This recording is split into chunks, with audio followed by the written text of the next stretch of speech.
এই সরকার যেন ভুলে না যায় যারা বেগম জিয়াকে তার ঘর থেকে বের করেছিল, কোন সেনা অফিসাররা তার ঘর থেকে টেনে হিসড়ে বের করেছিল, কারা তার বাড়ির সামনে বালুর ট্রাক রেখেছিল, সেটা যেন এই সরকার ভুলে না যায়।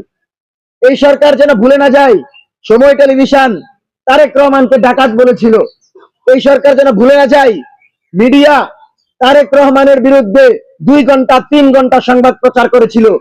সেই তারেক রহমানের পক্ষে এখন বয়ান তৈরি করে আমরা দেখেছি 4 জন সাংবাদিককে এখন টেলিভিশন থেকে বহিষ্কার করা হয়েছে।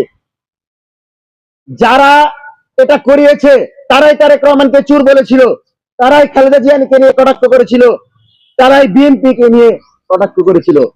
সুতরাং তারেক রহমান যেন নতুন নতুন বন্ধুদেরকে আপন না মনে করে, ফ্যাসিবাদী আমলে যারা নির্যাতনের শিকার হয়েছেন, মাহমুদুর রহমানের মতো তাদের রক্ত মাটিতে ঝরেছে, তাদেরকে যেন আপনি আপন মনে করেন।